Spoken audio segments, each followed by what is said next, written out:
जय हिंद दोस्तों, मैं आप लोगों का स्वागत करता हूं। आज जो मेरा क्लास है, ये क्लास जो है विशेष करके जो है यूपी पुलिस री एग्जाम के लिए है, वो भी मैथ स्पेशल है। ठीक है। और इसमें जो है जहां तक संभव हो सकता है कि संभावित प्रश्न मैं पूरा प्रयास करूंगा कि संभावित प्रश्न मैं जो ला रहा हूं या जो आज हम संभावित प्रश्न पढ़ेंगे, इसी में से ज़्यादा से ज़्यादा क्वेश्चन आपको देखने को मिलेंगे। क्योंकि बड़े मतलब कि बहुत सारे जो है एग्जाम को देख करके उसमें से क्वेश्चन को मैं सेलेक्ट किया हूँ, या बहुत सारे जो है बुकों का मैं प्रयोग किया हूँ, ताकि जो है आपको यहीं से ज़्यादा से ज़्यादा क्वेश्चन देखने को मिले। और मैं उम्मीद करता हूँ कि ये जो क्लास है ये आपके लिए बेस्ट साबित हो। मैं ठीक है, आज हम एक क्लास पर बात करेंगे कि इस क्लास में जितने भी प्रश्न आपके सामने मैं लाऊंगा, वो सारे प्रश्न अपने आप में कुछ लेवल के होंगे, या उनका लेवल काफी ज्यादा भी हो सकता है और आसान भी हो सकता है। क्योंकि जो प्रश्न होता है वो प्रश्न जो एग्जामिनर बनाता है प्रश्न, वो प्रश्न हर एक पर्सन को देख करके बनाया जाता है। इसमें कुछ लेवल के प्रश्न होते हैं, कुछ प्रश्न का लेवल जो काफी लो होता है, कुछ प्रश्न का लेवल काफी ज्यादा होता है। तो जो कट ऑफ क्वालिफाई किया जाता है वो जो लेवल में प्रश्न होता है, अर्थात जो कह सकते हैं कि जिनका लेवल थोड़ा सा ज्यादा होता है उन्हीं पे मतलब कट ऑफ तय किया जाता है। क्योंकि नॉर्मल प्रश्न तो सभी बच्चे कर पाते हैं, जिस नॉर्मल प्रश्न होता है उस प्रश्न को सभी बच्चे आसानी से कर सकते हैं। लेकिन जो प्रश्न थोड़ा सा जिस प्रश्न का लेवल हाई होता है, उस प्रश्न को जो व्यक्ति टच करता है, जो बच्चा टच करता है, वही आगे निकल पाता है। ठीक है। नॉर्मल पढ़ने वाले आज इतने, क्योंकि 48 लाख बच्चे फॉर्म भरे हैं, तो इसका मतलब कि उसमें 48 लाख में से कम जो 5 लाख होंगे जो रेगुलर पढ़ने वाले होंगे, और सबकी बात छोड़ दीजिए। कम से कम 5 लाख, कम से कम मान के चलिए 5 लाख जो है बच्चे कम से कम मतलब जो रेगुलर लगे रहे हैं। ठीक है। तो उन 5 लाख में आपको टक्कर देना है, इसलिए आपको लेवल थोड़ा सा ऊंचा लेके चलना पड़ेगा। इन्हीं सब को देखते हुए मैं लेवल थोड़ा सा लो, लेकिन ज्यादा से ज्यादा प्रयास करूंगा कि लेवल ठीक ठाक रहे। ठीक है। चलिए, हम जो ज्यादा बात करने में समय न व्यतीत करके हम लोग प्रश्न पर सीधे आते हैं, क्योंकि समय हमारे पास बहुत ही कम है। जो बोर्ड द्वारा समय बहुत कम दिया गया है, 1 महीने से भी कम हमको समय मिला है, इसलिए हम पूरी शिद्दत के साथ इसमें लगेंगे और जीत हासिल करेंगे। ठीक है, चलेगा। ये देखिए प्रश्न दिया गया पहला, 1 सही 1/2 प्लस 11 से 1/2 प्लस 111 से 1/2 प्लस 1111 से 1/2, इसको जोड़ने पे क्या आएगा? तो किसी प्रश्न को हल करने से पहले शांति बनाइए, ताकि आपने जो दिमाग आपका है वो एक जगह फोकस कर सके, आप उसको। ठीक है, चलेगा। हम क्या करेंगे, सबसे पहले देखिए इसका मतलब समझेंगे। जब तक इसका मतलब नहीं समझेंगे वो चीजें समझ नहीं आएंगी। जैसे अगर कोई चीज लिखा है 4 सही 1/2, इसका मतलब जानते क्या होता है? इसका मतलब होता है 4 प्लस 1/2, इसका मतलब ये होता है। ठीक है। क्योंकि अगर लिखा 5 सही 5/3 या 5/7 मान लीजिएगा, इसका मतलब क्या होता है? 5 को अलग कर दीजिए प्लस 5/7 अलग कर दीजिए। क्लियर हुआ? इसका मतलब ये। आप थोड़ा सा समझेंगे प्रश्न को, देखिएगा। ये दिया गया 1 सही या 1 सही 1/2 दिया गया है, इसको क्या लिखेंगे? 1 प्लस 1/2 अलग करेंगे। क्लियर हुआ? इसी प्रकार हम लोग सबको करेंगे 1 प्लस 1/2 प्लस, यहाँ प्लस ये वाला प्लस, फिर 11 सही प्लस 1/2, सॉरी 11 प्लस 1/2, फिर प्लस 111 प्लस 1/2, सबको तोड़ लेते हैं हम लोग, प्लस 1111 प्लस 1/2। तो जो पूर्णांक है उनको जोड़ते हैं, जैसे 1 प्लस 11 प्लस 111 प्लस 1111 जोड़ते हैं। इनको जोड़ना है, आपको पता, 1 4 बार लिख लीजिए, फिर आपको 3 बार लिखिए, उसमें जोड़ना है, फिर 2 बार लिखिए, फिर 1 बार जोड़ दीजिए। देखिए कितना आ रहा है, 1 2 3 4 हो जाएगा आपका, 1 2 3 3 हो जाएगा आपका, और 1 1 2 और 1। ये हो गया केवल ये इनको जोड़ने पर, इनको और इनको। लेकिन अभी क्या 1/2 बचा है? कितना बार? 4 बार 1/2 बचा है। अगर आधा आधा 4 बार जोड़ेंगे कितना होगा? क्योंकि आधा आधा 2 बार जोड़े तो 1 हो जाएगा, और फिर आधा आधा तो उधर जोड़ेंगे 1, तो टोटल 2 वहां से मिल जाएगा आपका।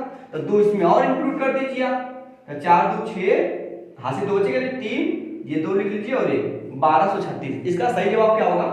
1236 जवाब प्रश्न नंबर, सॉरी विकल्प नंबर 1 होगा।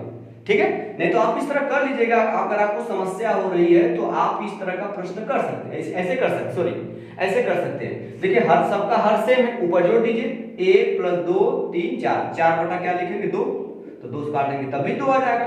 लेकिन थोड़ा सा आपको माइंड का प्रयोग करना पड़ेगा हल करने के। अब इतना डिटेल लिखने की आवश्यकता नहीं थी, अब लेकिन क्या करना, आपको समझाने के लिए मुझे ऐसा करना पड़ रहा। ठीक है, क्लियर हुआ?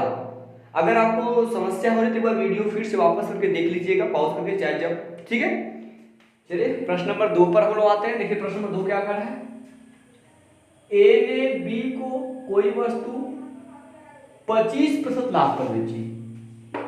ए कोई वस्तु कितने रुपए खरीदा हमको नहीं पता, लेकिन वो 25% लाभ पर बी को बेच देता है। अब बी उठता है, बी ने सी को यह वस्तु 15% लाभ पर सी को बेचता है। बी ने सी को 15% लाभ पर बेचा, अब बी उठा के सी को बेच दिया। बी का लाभ मतलब बी का लाभ ए के लाभ से 40 रुपया कम है। बी का जो लाभ है वो ए के लाभ से 40 रुपया कम है। ए के लिए वस्तु का क्रय मूल्य ज्ञात करें। ए का क्रय मूल्य ज्ञात करना। सबसे पहले हम बात में ध्यान से पहले क्या करें लोग, एक बात इसमें ये कह रहा है कि सॉरी ए ने बी को कोई वस्तु 25% लाभ पर खरीदा, तो ए कितने रुपए खरीदा को नहीं पता है। इसके लिए करना क्या पड़ेगा, एक बार हमें देखिए 25% निकालना है, एक बार हमें 15% निकालना है। ठीक है, यहाँ ध्यान दीजिएगा, एक बार हमें दिख रहा चलेगा, एक बार हमें 25% निकालना है, एक बार हमें 15% निकालना है। तो हम करें क्या, इन दोनों का फ्रैक्शन पता करते हैं। 25% का मतलब होता है 1/4, क्योंकि 25 चौका 100, नीचे 100 लेके काटेंगे हम लोग। अब 15% का मतलब होता है 15/100 है, 15 को 5 से काटो, 5 तिया 15, अब 100 काटूंगा तो 5 20 100 हो जाएगा। तो जो वस्तु का जो शुरुआत दौर पे जो ए का वस्तु हो, ए का क्रय मूल्य होगा, वो इन दोनों के हर का गुणनफल निकाल लीजिए। 4 और 20 का गुणनफल कितना आएगा 80। अर्थात मान लीजिए ए ने उस वस्तु कितने में खरीदी थी, 80 यूनिट में खरीदी, रुपया नहीं यूनिट में खरीदी थी। अब क्या कर रहा है कि ए बी को 25% लाभ पर बेचता है। तो हम पता करें कि ए तो खरीदा 80 रुपये में, ए 80 यूनिट में, तो इसका 25% हुआ कितना, 25% का मतलब 1/, कितना होता है 4, अर्थात 1/4 निकाल लीजिए। 4 काटेंगे, 4 दूना 8 20, मतलब कि 80 का जो 25% वो आपका 20 होगा। तो 20% लाभ पर बेचा, अर्थात वो प्लस 20% 20 यूनिट एक्स्ट्रा किया और बेचा इसे 100 यूनिट में। बी क्या कर रहा है, बी ने सी को 15% लाभ पर, तो अब आप 100 का 15% 15 होता है, 100 का 15% कितना 15, अर्थात वो 15 एक्स्ट्रा करेगा, बेचेगा 115 में। यहाँ तक मेरी बात आपको सुनाई गई, इसमें 115 मिल गया, क्लियर हुआ। लेकिन एक पॉइंट हमें ये कह रहा है कि बी का लाभ कितना है 15, क्योंकि 15 एक्स्ट्रा बेच रहा है, तो बी का लाभ 15 है, ए के लाभ से 40 रुपया कम है। ए का लाभ कितना है 20 रुपया या 20 यूनिट। इन दोनों के बीच में कितना का गैप है, इन दोनों के बीच में कितना का, देख लीजिए आप, इन दोनों के बीच में 5 का गैप है। इसी 5 का वैल्यू दिया गया आपका 40 रुपया दिया गया है। तो यहाँ से 1 यूनिट का मान निकालेंगे, 5 अठे 40, 1 यूनिट मान आपको निकालना है। ए का क्रय मूल्य, ए का क्रय मूल्य क्या माने 80 माने हैं, ठीक है। तो 80 यूनिट का मान निकालते हैं, 80 से गुणा करते हैं, 8 गुणे 80, ठीक है, 8 अठे 64, अर्थात ए का क्रय मूल्य कितना रुपया 640 रुपये हो जाएगा। अच्छा एक बात आपके मन में चला होगा, सर इसको 100 क्यों नहीं माने, ठीक है, मैं 100 पर भी कर दे रहा हूँ, लेकिन 100 में समस्या क्या है, उस समस्या को देख करके हम उसको समझेंगे, ठीक है। चलिएगा स्क्रीनशॉट लीजिए आप एक बार,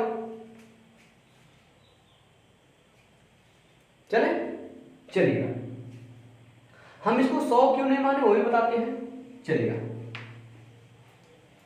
देखिए, ए यहां पर है और बी यहां पर है, सी यहां पर है। मान लीजिए ए ने इसे 100 रुपया में खरीदा था या 100 यूनिट में खरीदा था, तो ए कोई वस्तु 25% लाभ पर बेच देता है, तो ए 100 का 25% 25 होगा, अर्थात 25% वो एक्स्ट्रा किया, अर्थात 25 एक्स्ट्रा किया, बेचा 125 में, सॉरी 125 में दिया, क्लियर हुआ आपका। अब बी क्या किया है, बी ने 15% लाभ पर बेचा है, तो आप 125 का 15% निकालेंगे, 125 का 15/100 करेंगे। इसको काटिए 5 से, 25 से, 25 चौका 100, 25 पचे 125 हो गया। अब देखिएगा 15 पचे 75, 75/4। अब बताइए 4 जोड़ेंगे फ्रैक्शन बनेगा। वहां पे सीधे सीधे अंक हो रहा था, इसीलिए मैंने 100 नहीं लिया। आप सुना मैंने 100 क्योंकि फ्रैक्शन बन जा रहा है। अब फ्रैक्शन में आपको पॉइंट मिलेगा, समस्या हो जाएगी, समय ज़्यादा ले जाएगा, तो हमें यहाँ पे समय बचा के चलना है। समझ आ रहा आप लोगों को? ठीक है, इसलिए मैं 100 को नहीं लिया। ठीक है, कहीं कहीं यहाँ डाटा आसान होता है, वहाँ पे हम 100 लेंगे, लेकिन यहाँ पे डाटा थोड़ा सा हार्ड होता है, उस प्रकार हम लोग 100 न लेकर के हम लसा से इसका क्रय मूल्य मानेंगे। ठीक है, थोड़ा सा अब देखिए अब ये कैसे कैसे हो रहा है आपको समझ में आएगा, थोड़ा धैर्य रखिए। ठीक है, चलिए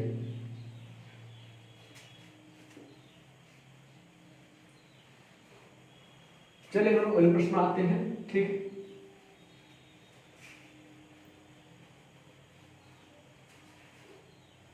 चलिए देखिए जो प्रश्न नंबर 3 है, ये बहुत ही खतरनाक प्रश्न है। नहीं विश्वास हो रहा है तो एक बार आप वीडियो रोक करके इसको पेपर लगा कर दिखाइए, नहीं तो मैं आपको समझ दे रहा हूँ, एक बार इसको लगा कर दिखाइए। आप दिमाग तो आपका हिल गया होगा प्रश्न को देख करके। ठीक है, चलिए देखते हैं। ऐसे प्रश्न को मैं पहले प्रश्न पढ़ रहा हूँ, उसके बाद देखिए प्रश्न क्या कर रहा है। 4 घाते a बराबर 5, 5 घाते b बराबर 6 और 6 घाते c बराबर 7, 7 घाते d बराबर 8 हो तो a गुणे b गुणे c गुणे d बराबर क्वेश्चन मार्क, मतलब इनका गुणनफल a b c d का गुणनफल कितना होगा। ऐसे सवाल को हम लोग पहले इसको पकड़ते हैं, लास्ट वाले। देखिए लिखा 8 बराबर लिखा है 7 पे घाते d, क्लियर है। लेकिन आपको 7 का मान पता है, 7 किसके बराबर है, 6 घाते c के बराबर है। एक पहले थोड़ा सा कॉन्सेप्ट समझिए, यदि 5 पे पावर 4 है, उसके पावर आपका 2 है, तो पावर में पावर का क्या होता है, गुणा किया जाता है, तो 5 पे पावर कितना हो जाता है, 4 गुना के 8, इस प्रकार का। एक और देख लीजिए, यदि 3 पे घाते आपका 4 है, पूरा घाते 5 है, तो 3 पे घाते कितना हो जाएगा, 5 चौका 20, ये चलता है। ठीक है, चलेगा। इस हिसाब से हम जब 7 का वैल्यू रखेंगे 6 घाते c, लेकिन ये 7 का मान 6 घाते c है, उसके पावर क्या d रहेगा, तो d का गुणा करें तो cd हो जाएगा, 8 हो जाएगा। क्लियर। अब आते हैं 8 बराबर 6 की जगह हम क्या लिख सकते हैं, 6 की जगह का लिख सकते 5 घाते b, तो 6 की जगह लिखेंगे 5 घाते b, इसके सर पे कितना है, क्योंकि 6 को मैंने लिखे 5 घाते b, इसके सर पे आपका cd था, तो आप 8 घाते कितना हो जाएगा, 8 बराबर कितना हो जाएगा, घात पे घात गुणा करेंगे 5 पावर हो जाएगा bcd। इसके बाद आप 8 है, ये देखिए 8 पे क्या हो जाएगा, 5 किसके बराबर है, 4 पे घाते a, तो 5 के रखेंगे 4 पे घाते a, ऊपर से क्या आएगा bcd हुआ। अब 8 को मैं लिख सकता हूं 4 का स्क्वायर, सॉरी 8 को मैं लिखूंगा 2 घाते 3, लिखूंगा 2 घाते 3, क्योंकि 2 गुना के 4 गुना के 8, 4 को मैं लिखूंगा 2 घाते 2, 4 को मैं लिखूंगा 2 घाते 2, दोनों क्या रहेगा। इसके सर पे आपका कितना दिखेगा, a b c d है, घात में घात का गुणा हो जाएगा, होगा, तो 2 पावर आएगा, 2 पावर कितना आ जाएगा, 2 a b c d हुआ। अब दोनों तो देखिए आधार सेम है, दोनों तरफ आधार क्या है, आधार सेम है, तो घात भी क्या होना सेम होना चाहिए, अर्थात 3 बराबर हो जाएगा आपका 2 गुणे a गुणे b गुणे c। इसका मतलब 2 a b c d गुणा सब है, ये 2 नीचे आएगा, तो 2 से जब 3 में भाग देंगे तो 3 का आधा मतलब 1.5, 1.5, ये किसका वैल्यू है, a b c d का मान है। a b c d मतलब a गुणे b गुणे c गुणे d ही तो है, गुणनफल 1.5 है ना। मस्त सवाल, ठीक है, चलेगा। अभी आगे देखते कितना कितना बेहतरीन सवाल मैं लेकर के आया हूं। ठीक है, चलेगा।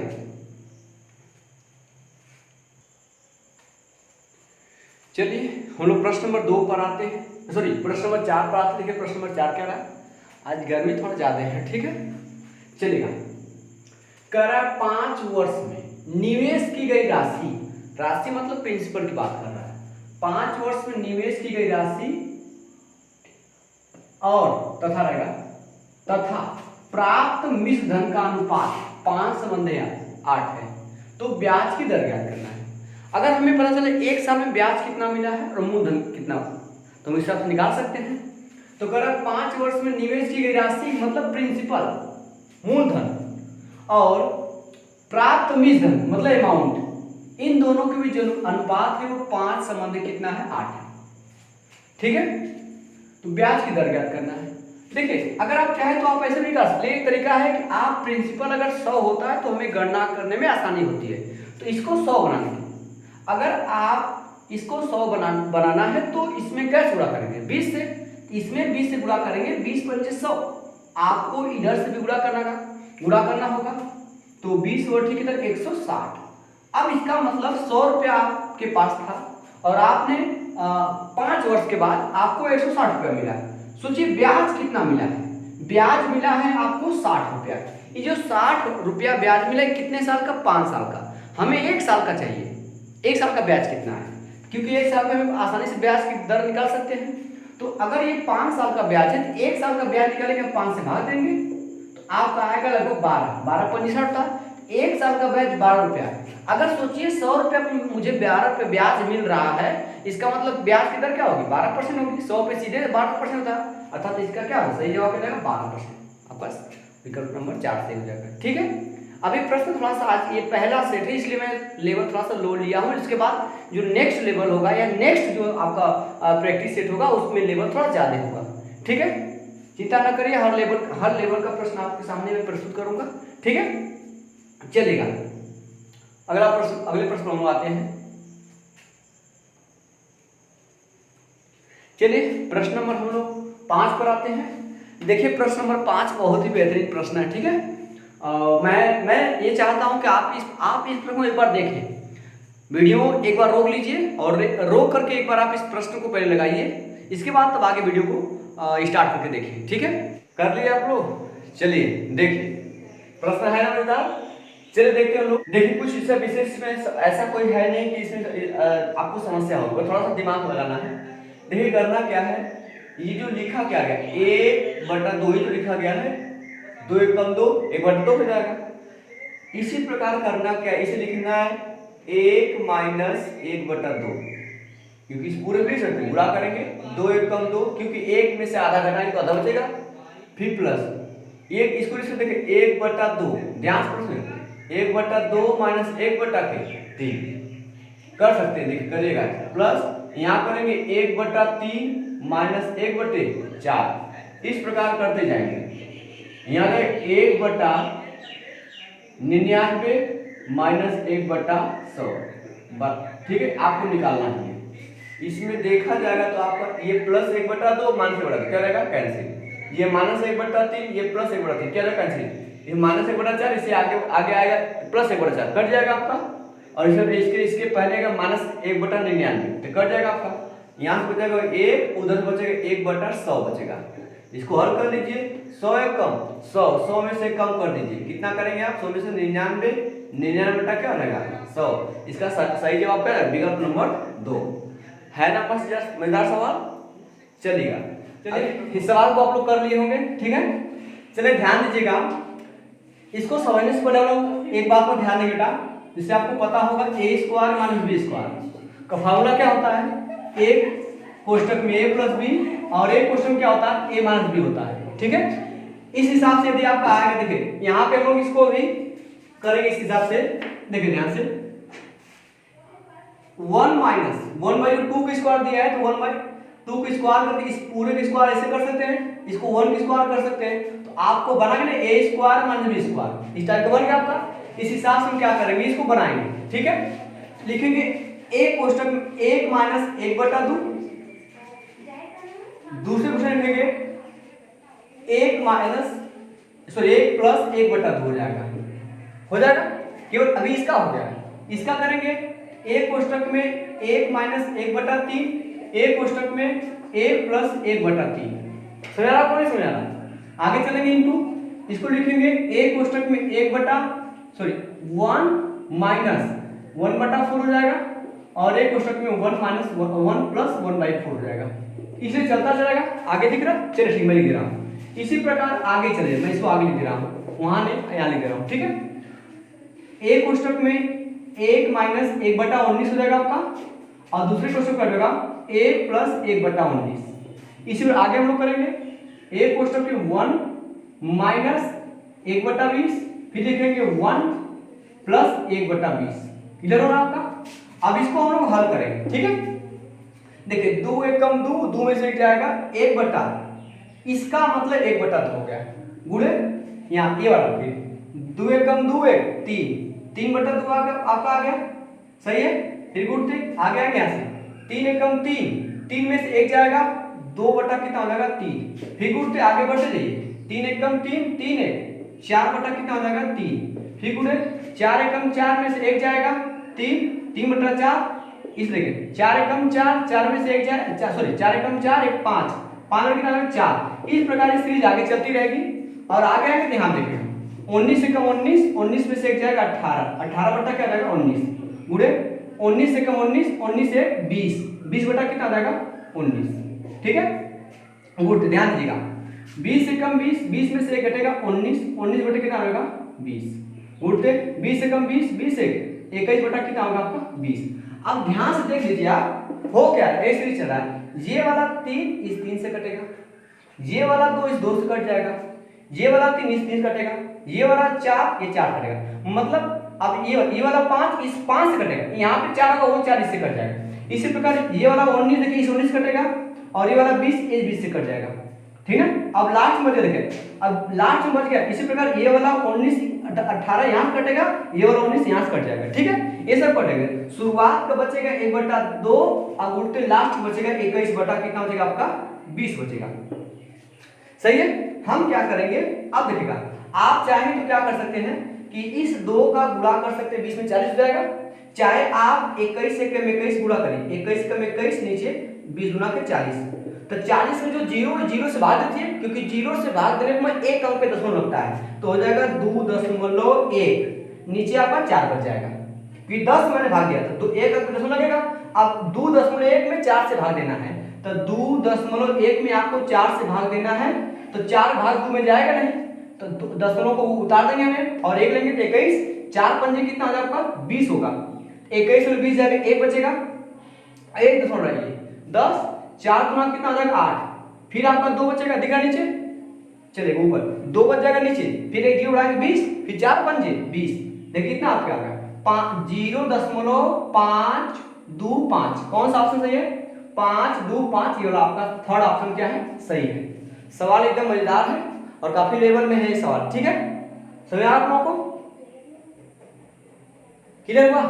चलिए हम लोग अब आगे अगले प्रश्न नंबर 7 पर आते हैं। देखिए प्रश्न नंबर 7 क्या कर रहा है, ध्यान दीजिए। यदि किसी भिन्न का अंश 12% बढ़ा दिया जाए एवं हर 2% घटा दिया जाए तो भिन्न का मान 6/7 हो जाता है। तो मूल भिन्न बताइए। आपको मूल भिन्न नहीं पता है, आप मान लीजिए कि वो मूल भिन्न क्या है, x बटा क्या है y, क्योंकि अंश बटा हर के रूप में होता है। भिन्न क्या कर रहा है कि किसी भिन्न के अंश का मान 12% बढ़ जाता है। जब 12% बढ़ने का बात कह रहा है तो हम क्या करेंगे, 100 से प्लस हो जाएंगे, 100 में 112% अर्थात उसका जो भिन्न 112% हो गया। कितना हो गया 112% हो गया, 112। क्लियर हुआ? लेकिन हर में क्या परिवर्तन किया है, 2% कम कर दे रहा है। तो 2% कम तो 100 से 2 नीचे चले गए, मतलब ये जो हर है वो अब 98% हो गया। ये किसके बराबर होता है, अब यह हो जाता है 6/7 के क्या होता है बराबर, 6 बराबर। देखिए ये प्रतिशत से प्रतिशत जाएगा। आपको पता है 7 से 98 कटेगा, 14 से 7 से काटेंगे तो आपका 14 आएगा। आपको पता है 14 से 12 कट, 14 और 112, 14 कम 14, 14 और 112, ठीक है। अब ये 8 कहाँ चला जाएगा, नीचे चला जाएगा। ये x बटा y का मान ही तो आपको निकालना है। उधर आपका 6 है, नीचे 8 है, इसको काट देंगे हम लोग, 2 3 6 और 2 4 8, मतलब x बटा y का मान कितना आएगा 3/4। विकल्प आपका कौन सही है, दूसरा वाला विकल्प क्या सही है। ये प्रश्न बहुत लेवल में ठीक ठाक चल रहा है, थोड़ा सा आप ध्यान देंगे तो अच्छे से अच्छा स्कोर कर पाएंगे, ठीक है।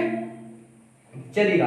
और कम से कम समय लगाने का प्रयास करेंगे ताकि समय आपका बचे किसी और प्रश्न में। जो अगर एक प्रश्न इसमें थोड़ा हार्ड आता है तो हम उसमें प्रश्न पर और ये वाला बचा के समय उसमें देंगे समय, ठीक है, चलेगा।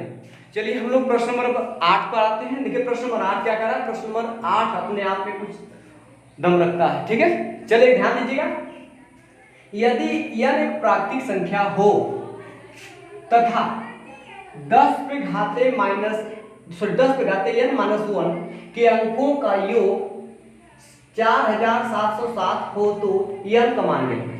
अच्छा, n प्राकृतिक संख्या, अगर 10 पे घाते n एक प्राकृतिक संख्या है तो प्राकृतिक संख्या मतलब n का मतलब 1 2 3 ऐसे चलेगी। अगर आप ध्यान से, प्रश्न में कुछ दम है नहीं, आप यदि n का मान 1 रखते हैं, n का मान 1 तो 10 पे घाते मतलब 10 में से 1 कम करेंगे आ कितना जाएगा 1। अगर n का मान 1 है तो 1 9 मिला। अब n का मान मैं 2 रखूंगा तो 10 पे घाते 2 हो जाएगा। 10 पे घाते 2 मतलब यदि आप 10 पे घाते 2 रखेंगे -1 करके क्या आएगा, 10 पे घाते 2 का मतलब हो जाएगा 100, 10 में 100 में से 1 कितना आएगा 99। अब 10 पे घाते आप 3 रखिए -1 करिए तो 10 पे घाते 3 रखिए, 10 का 3 में गुणा करेंगे, 10 10 में 100, 10 में 1000, 1000 में से 1 माइनस करेंगे तो आपका 999 आ जाएगा, ठीक है। अब आगे करेंगे हम लोग 10 पे घाते 4 -1 करेंगे, 4 बार गुणा करेंगे तो 10 10 में 100, 10 में 1000, 10 में 10000, तो 10000 में से अगर हम 1 कम करेंगे तो 9900 कितना होगा 99। आप देख रहे हैं n के मान पर, n के एक मान पर 1 रखने पर 1 9, n के 2 मान पर 2 9, n के 3 मान पर 3 9, n के 4 मान पर 4 9। इसी तरह हम लोग क्या करेंगे, इसके अंकों का योग दिया गया है तो यहाँ पे अब क्या करेंगे, तो इसका मतलब इससे बढ़ जाएंगे तो जितने होंगे उसमें n का गुणा होता जाएगा। लास्ट में कितने n होंगे, मान लीजिए n होंगे, n की संख्या, तो लास्ट में टोटल 9 n होंगे, क्योंकि देख लीजिए 1 n 2 n 3 n 4 n, इस तरह लास्ट में n 9 जो है n होंगे अर्थात उनका योगफल 9 n होगा। ऐसे 9 का वैल्यू दिया गया है, 9 n का मान इतना दिया गया है। तो आप यदि इस सवाल को एक बार किएंगे तो आप डायरेक्ट लिखेंगे 9 n बराबर इतना n पर, ठीक है। तो 9 से हम भाग देंगे, n का मान कितना आ जाएगा, देखिए 9 पंजे 45, बचेगा 2 तो 2 जाएगा तो 18 हो जाएगा, सॉरी 20 हो जाएगा, तो 9 दूना 18, फिर 2 बचेगा यहाँ से, वो 2 हो जाएगा, 7 के आगे लगेगा 27, 9 त्रिक 27, मतलब n का मान कितना हो जाएगा 523। कौन सा विकल्प सही है आपका, विकल्प नंबर आपका कौन सा सही है, दूसरा विकल्प सही है, ठीक है।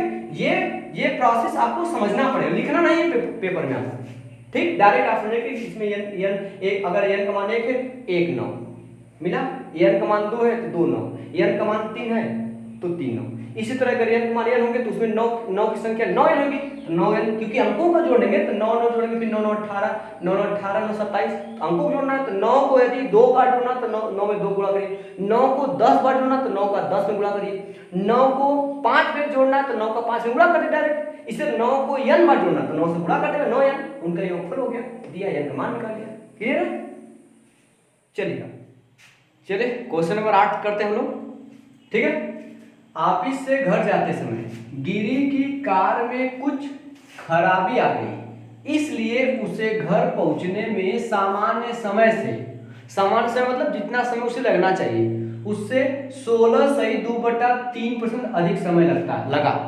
मतलब जिसे अगर उसे जाना है तो लेकिन रास्ते में उसकी कार बिगड़ जाती है, इस वजह से उसको जाने में थोड़ा समय बेसी लग जाता है, अधिक लग जाता है।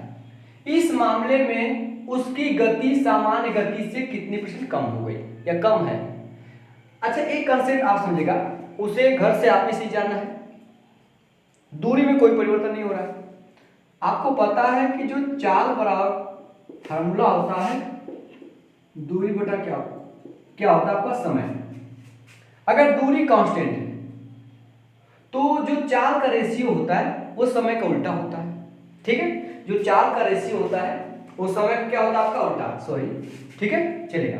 इसका मतलब पहले दिया क्या गया है कि उसका जो सामान्य समय से इतना अधिक समय लगा, अधिक समय मतलब 16 सही 2/3% का मतलब होता है 1/6। ये सब आप डायरेक्ट पता रहेगा तो आपका समय बचेगा। देखिए 16 3 48 2 50, 50/3 है। अब गुणते इस प्रतिशत को मतलब 1/100 होता है। 50 से कम 50, 50 गुना 100, ऊपर 1 नीचे 3 गुना 6 है 6, ये आपको डायरेक्ट पता होना चाहिए। ठीक है, तो इसका मतलब अगर उसकी सामान्य गति, यहाँ टाइम दिया गया, टाइम की बात करेंगे, अगर उसका सामान्य समय 6 रहा होगा तो अब उसे कार में खराबी जाने से उसको अब एक यूनिट की ज्यादा समय लग रहा है, अब उसे 7 यूनिट का समय लग रहा है। ठीक है, ठीक है, ये 6 7 हो गया, ये रख दीजिए पर। ठीक है, इसके बाद क्या करेंगे हम लोग, दूसरी बात करेंगे, ये टाइम का रेशियो है।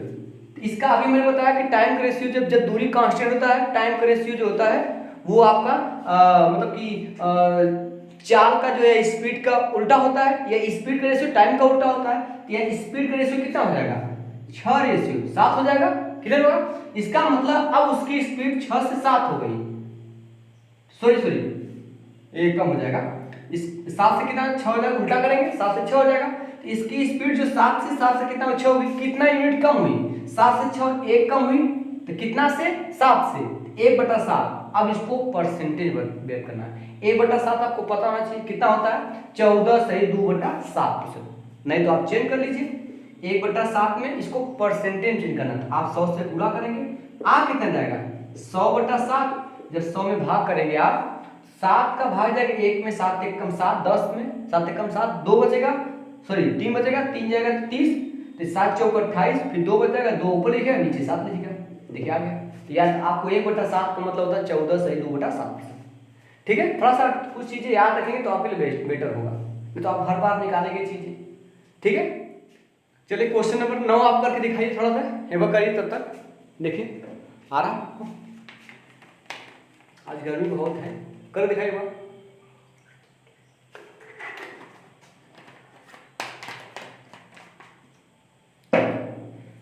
चला जाए, चल देखिएगा, कह रहा है किसी संख्या को 136 से भाग देने पर, किसी संख्या को 136 से भाग देने पर शेषफल 36 प्राप्त होता है। ठीक है, होता है, तो उसी संख्या को यदि 17 से भाग दे तो शेषफल क्या होगा। अच्छा एक बात समझिए, इसमें कुछ है नहीं, पहले शेषफल कितना बच रहा था उसी को पकड़ लीजिए, इतना से भाग देने से शेषफल कितना प्राप्त हो रहा, 36 भाग हो रहा था। अब कितना से भाग देके प्राप्त करना शेषफल, आपको 17 से भाग देके शेषफल प्राप्त करना है, इसको 17 से भाग कर दीजिए, 17 दूना 34, 34 तो खत्म हो जाएगा, बचेगा 2, वही शेषफल हो जाएगा, शेषफल हो जाएगा डायरेक्ट। ठीक है, ये क्वेश्चन इसी तरह करते हैं कि पहले इक्वेशन में भाग देने पर 136 से भाग देने से शेषफल 36 प्राप्त हो रहा है, तो अब उसी संख्या को 17 से भाग देने पर शेषफल कितना होगा, जो 36 प्राप्त हो रहा शेषफल उसी में इससे भाग दीजिए, आपका शेषफल 2 हो जाएगा। 17 दूना 34, 34 तक खत्म, 2 बच गया, वो 2 शेषफल हो गया। लेकिन ये कॉन्सेप्ट तब लग सकता है जब ये पहले वाली संख्या हो इससे कट जाएगी, 17 और 36, अगर ये संख्या इससे नहीं कटे तो हम ज्ञात नहीं कर सकते। ठीक है, लेकिन यहाँ पे ऐसे प्रश्न में अक्सर कटता ही है। ठीक है, इसका जवाब क्या हो जाएगा आपका 2। सही है, चलिए प्रश्न नंबर 10 पर हम लोग आते हैं। प्रश्न नंबर 10 क्या कर रहा है, ध्यान दीजिएगा। ठीक है, प्रश्न नंबर 10 भी ठीक ठाक है। देखिए प्रश्न नंबर 10 क्या कर रहा है, अनुराग और अमरदीप, ठीक, अनुराग और अमरदीप के बीच 72,000 रुपया है, मतलब उनके बीच जो है दोनों को मिला 72,000 रुपया है। अनुराग अपनी धनराशि का 16% खर्च करता है, ठीक, जबकि अमरदीप अपनी धनराशि का 28% खर्च करता है। अब उनके पास कुल धनराशि का 79% हिस्सा बचा है। ठीक है, अनुराग के पास कुल कितनी धनराशि बची है, आपको अनुराग के पास धनराशि, अब हम पता करें कि अनुराग के पास कितनी धनराशि थी, ये पता करना पड़ेगा। इसके लिए हमको अनुराग और अमरदीप बीच कितना रेशियो, किस रेशियो में उनके पास पैसा था ये पता करेंगे, अनुराग के पास कितना पैसा था वो पता करेंगे, चलेगा। तो सबसे पहले देखिए इसमें जो क्रॉस मल्टीपल नियम रहेगा, ठीक है, कुछ करना नहीं इसमें। देखिएगा पहली बात तो सबको एक में चेंज कीजिए, या तो पूरा खर्च में चेंज कीजिए या तो पूरा बचत में। देखिए दो जगह खर्च, यहाँ पे खर्च दिया, यहाँ पे खर्च दिया, ये हिस्सा बचत दिया, इसको भी खर्च में चेंज कर लेंगे। ठीक है, चलेगा। अनुराग, यहाँ बात करेंगे अनुराग, बात करेंगे एन, अनुराग, अमरदीप मतलब एम, सही है। एन मतलब अनुराग, ए मतलब दो लोग हैं, इनके बीच ए कितना % खर्च कर रहा है, अनुराग 16% हिस्सा खर्च कर दे रहा है, क्लियर हुआ। और आपका जो अमरदीप है वो 28% खर्च कर रहा है। कुल मिला के 79% बचा है। खर्च कितना हुआ होगा? 21%। मैंने बताया खर्च निकालिए, टोटल खर्च, ये सब खर्च बीच में खर्च लिखिए। 79% खर्च हुआ, सॉरी 79% बचा तो खर्च 21% हुआ, इसको बीच में ले लीजिए। कहाँ लिखिए? बीच में 21%। अब यहाँ पे तिर्यक, इसको तिर्यक घटा लिखे, तिर्यक घटाकर क्या लिखे? यहाँ से 28 में से 21 घटेगा कितना? अंतर लेना है। हाँ 7 का अंतर है, 7% का। यहाँ पे किसका अंतर है? देखिए 16, 5, 21, 5%। तो परसेंटेज से परसेंट कट जाएगा, रेशियो 7/5। मतलब अनुराग के पास 7 यूनिट पैसा था और अमरदीप के पास 5 यूनिट पैसा था। दोनों के पास मिला जाए, दोनों का मान निकल जाएगा। 7, 5, 12, टोटल धनराशि 12 है और ये 12 किसके बराबर है? 72,000। ये 72,000 रुपये के बराबर 12। ये धनराशि आपका कितना है? 72,000 का 12 का मान दिया है। ये 7, 5, 12 टोटल धनराशि 72,000 का, अर्थात 12 का वैल्यू दिया गया है। ठीक है, कितने का वैल्यू निकालना आपको, लेकिन आपसे पूछ क्या रहा है? अनुराग के पास कुल कितनी धनराशि बची है, तो पहले पता करें अनुराग के पास कितनी धनराशि थी। तो ये धनराशि क्या है? ये आपका टोटल धनराशि 12 यूनिट के मान है, 1 यूनिट का मान आएगा। अनुराग के पास कितनी है? 7 यूनिट के मान, 7 से गुणा करेंगे, ये अनुराग के पास आएगा, पैसा आएगा। लेकिन उसने 16% खर्च कर दिया है, तो बचा कितना होगा? 84%। तो कितना परसेंट हिस्सा बचा होगा? 84%। सॉरी थोड़ा सा स्पेस कम से याद दिख रही है। चलिए मैं लिख दे रहा हूँ, ठीक है। चलिए यहाँ 72,000 टोटल था, तो हमने 7, 5, 12 से डिवाइड कर 1 यूनिट का मान आएगा। आपको निकालना है अनुराग का पैसा निकालेंगे, 7 से गुणा करें, अनुराग का पैसा निकल गया। अब उसने 16% खर्च कर दिया है, बचाया कितना हुआ? 84%। तो क्या करेंगे? 84 से गुणा कर देंगे, परसेंटेज मतलब नीचे 100 कर देंगे, इसी को हल करेंगे तो रहेगा। दिख रहा है आपको? चलेगा, ठीक है। नीचे 100 थोड़ा सही लिखिए। देखिए 2 जीरो कैंसिल हो जाएगा, है ना। अब देखिएगा 12 एकम 12, 12 सते 84, ठीक, क्लियर हुआ। अब इकाई अंक मिलाइए, देखिए 1 0 लिख लीजिए। 7 सते 49, 49 को 9 और 9 गुना 18, 18 में 8 आया, तो लास्ट में कितना है? 80। किसके लास्ट में 80 है? देख लीजिए, ये पहले वाले से देखिए, बस हो गया। या तो आपको काट करिए, इकाई अंक मिलाएंगे बेटर रहेगा आपके लिए। इसका सही जवाब क्या रहेगा? आपका ये हो जाएगा, ठीक है। क्लियर हुआ आप लोगों का? इसलिए थोड़ा सा आप जल्दी कर पाएंगे, इसलिए थोड़ा सा इकाई अंक मिलाना सीखिए आप लोग। चलो चलेगा आगे। सॉरी नंबर सिस्टम का क्वेश्चन आया आपके सामने, ठीक ठाक भी है। कह रहा कि 6480 के कुल गुणनखंडों की संख्या कितनी है? आप 40, 50, 60, 70। सबसे पहले हम ध्यान दें गुणनखंडों की संख्या। आखिर गुणनखंड होते क्या है? जैसे मैंने आपसे कहा कि 8 के कुल कितने गुणनखंड, मैं छोटी संख्या लेके आपको समझाने का प्रयास करूंगा। 8 के कुल कितने गुणनखंड है? तो 8 को पहले बात कौन कौन से काट सकता है? 1 काट सकता है, 1 8 8, 2 भी काट सकता है, ठीक है। इसके बाद 4 भी कटेगा, इसके बाद 8। तो 8 के कुल कितने गुणनखंड है? मतलब 8 को जो संख्या काटेगी वो 8 गुणनखंड होंगे, क्लियर। तो 8 को 1 काटेगा, 2 काटेगा, 4 और 8, और कोई संख्या नहीं काट सकती। अब देखिएगा इसके गुणनखंडों की संख्या कितनी? यहाँ पे 4 है। ये छोटा नंबर हम लोग गिन लिए। एक बार मैं अगर 24 की बात करूंगा, 24 के गुणनखंडों की संख्या बताइए। मैं दोनों का एक शॉर्टकट तरीका बताऊंगा, पहले समझिएगा। 24 के गुणनखंडों की संख्या, तो 24 को गुणनखंड करेंगे तो 2 दूना के, सॉरी ये इसकी जरूरत नहीं पड़ेगी। 24 को कौन कौन सा काट सकता है? 1 काटेगा, 2, 3 भी काट, 3 और 24, 4 6 24, 5 तो काटेगा नहीं, 6 चौको 24, 6 हो जाएगा, 7 तो काटेगा, 8 काटेगा, 8 करके 24, इसको डायरेक्ट 12 ही, 12 तो 24, फिर लास्ट में कितना आ गया? 24, 24 कटेगा। देखिए 1 2 3 4 5 6 7 8, इसके गुणनखंडों की संख्या कितनी? 8 आ गई। लेकिन अगर एक बड़ी संख्या देते आप कितना दूर तक जाएंगे? जबकि यही पूछा गया है। अब इतना कौन कौन संख्या चेक करेंगे आप? इसके लिए कुछ ना कुछ टेक्निक होनी चाहिए, वो टेक्निक यहाँ से आएगा, बड़ी समझेगा। हम क्या करेंगे, इसके अभाज्य गुणनखंडों की संख्या निकालेंगे, ठीक है। देखिए 4 है, 4 है, इसको कैसे? अभाज्य गुणनखंडों की संख्या मतलब इसको काटेंगे इस तरह से, 2 से काटेंगे, 2 चौक के 8, फिर 2 से काटेंगे, 2 दूना 4, फिर 2 से काटेंगे, 2 एकम 2। तो 2 कितनी बार आया? 2 3 बार आया। 8 को लिखेंगे 2 घाते 3, कुछ करना नहीं है। जो अभाज्य गुणनखंड होंगे उनके घात में 1 जोड़िएगा, 3 में 1 जोड़िए 4, और कोई नंबर तो है नहीं, तो 4, देखिए 4 है कि नहीं? 4 है, इसी लगे हाथ एक साथ देते हैं, हम लोग क्या करेंगे, इसी प्रकार हम लोग निकालेंगे 24 के गुणनखंड। तो 24 गुणनखंड 2 से काटेंगे, 2 से काटेंगे 12 आएगा, 2 से काटेंगे 6 दूना 12 2 आएगा, 2 3 6 फिर 3 एक कम 3, इसको करेंगे हम। तो जो 24 के गुणनखंड आ रहे हैं, 2 घाते कितना हुआ 3 और 3 3 एक 3 आते हैं, इनके घात में एक, क्योंकि गुणनखंडों की संख्या निकालना, कुल गुणनखंडों की संख्या 3 में एक जोड़िए 4, फिर गुणे इसके घात 1, इसमें इसके घात में एक जोड़िए 1 1 2, इनका गुणा कर दीजिए, 4 गुणा के 8, देखिए 8 आ रही 8। कंसेप्ट आपका क्लियर हुआ कि नहीं क्लियर हुआ? इसी प्रकार हम इसके गुणनखंडों की संख्या पर निकालेंगे पहले कि इसके गुणनखंड की संख्या है कितनी है। क्लियर हुआ? चलेगा, निकालते हैं हम लोग 84 से काट दीजिए आप, 2 से काटिए, 2 3 6, 2 दूना के 4, 2 चौक 8 0, फिर 2 से काटेंगे, ये 32 से आधा 16 हो जाएगा, 40 से आधा 20 हो जाएगा, 2 से काटेंगे तो आधा लिखिए, 2 से काटेंगे 8 हो जाएगा, 2 दाम में 20।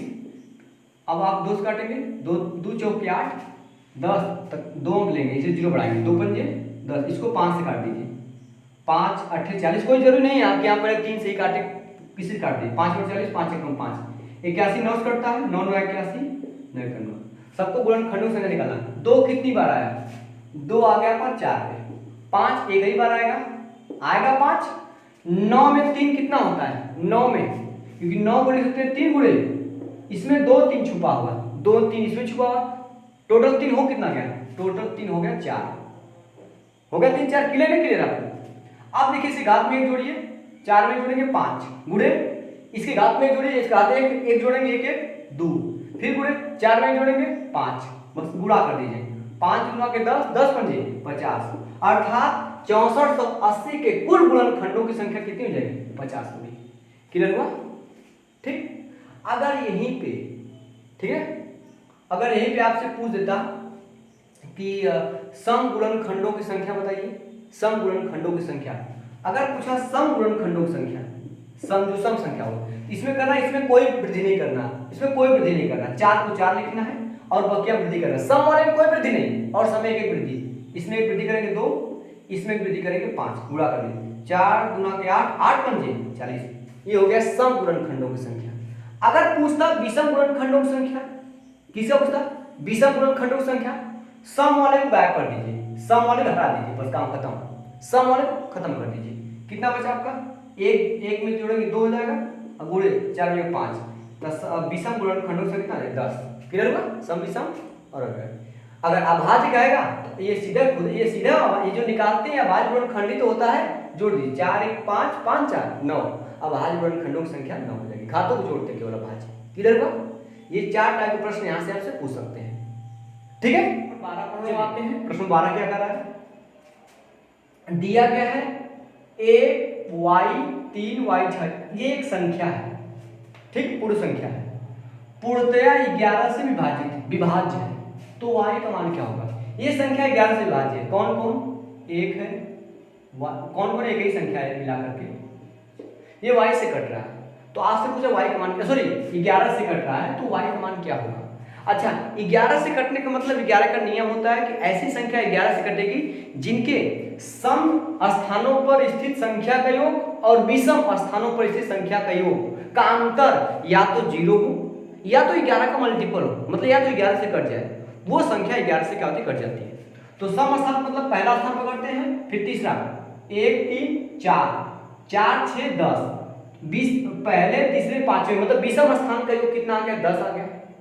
इसका मतलब सम स्थान का योग कितना होना चाहिए, y, तो यहाँ पे भी इसका योग कितना होना चाहिए, 10 होना चाहिए, तभी तो इनका जो है अंतर 0 आएगा। तो y जगह 10, यहाँ एक ही संख्या भरना है, नहीं समझा, एक ही संख्या भरना है, तो y जगह क्या भरेंगे आप, y प्लस y कुल मिला के 10 होना चाहिए, तो 2y का मान 10 हो जाएगा, तो y का मान कितना होगा, 2 से भाग कर देंगे, 5 आएगा, तो y का मान 5, यहाँ 5 यहाँ 5, तुमने 5 5 10 हो जाएगा। सम स्थानों का योग 10, विषम स्थानों का योग 10, 0 हो गया, तो सही है। इसका जवाब क्या रहेगा, विकल्प नंबर 4 से। क्लियर है? ये प्रश्न थोड़ा दम नहीं था, लेकिन फिर भी थोड़ा सा इकट्ठे उतार चढ़ाव चलता रहेगा तो ठीक रहेगा। ठीक है, आज गर्मी बहुत ज़्यादा है। ठीक है, चलिए आज के लिए इतना ही बस। और हम लोग जो है पर डे जो है इसी समय पर मिलेंगे सुबह 7 बजे। ठीक है। और ये जो टेस्ट सीरीज है आपका चलती है लगातार मैथ का, ठीक है। और इसमें मैथ मैं उम्मीद करूंगा कि जो आपका जो भी जितना भी क्वेश्चन हो सकता है बेहतरीन से बेहतरीन क्वेश्चन लाने का प्रयास करूंगा मैं, ताकि आपका जो रिजल्ट अच्छा बन सके, ठीक है। आज के लिए इतना ही, धन्यवाद।